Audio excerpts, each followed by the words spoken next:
So we'll start off where ATP arrives in this axon terminal, and then it will ACH will release in the synapse, and then it will bind into these nicotine receptors, and then it will bind to two ligands are required for the nicotine receptors to open, and then once they open, the two molecules of acetylcholine bind to the nicotine receptors, and then they will have the change in shape, which causes the channels for potassium and sodium to flow through, and potassium will flood. Oops, my bad, that's sodium. So sodium floods, which is why they have the plus signs, and then potassium will slowly leak through,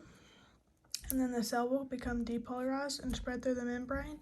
So it's going across, and then it will go down this, which is the T-tubule, and then it reaches the DHR receptors.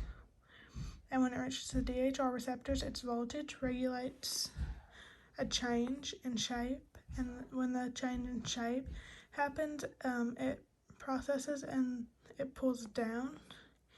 which opens up into the RYR channel, and then it because the DHR receptors depolarizes, it mechanically opens for the RYR receptors, and then calcium then diffuses out into this is the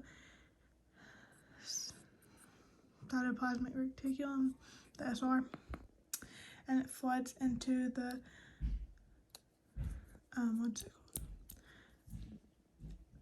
in the muscles, and then the contraction begins. And so then when the contraction begins, calcium binds to trophin, which causes a shape change, and then trophin then slides to trophomyosin off the binding sites, exposing the binding sites to actin, so myosin can bind. And now myosin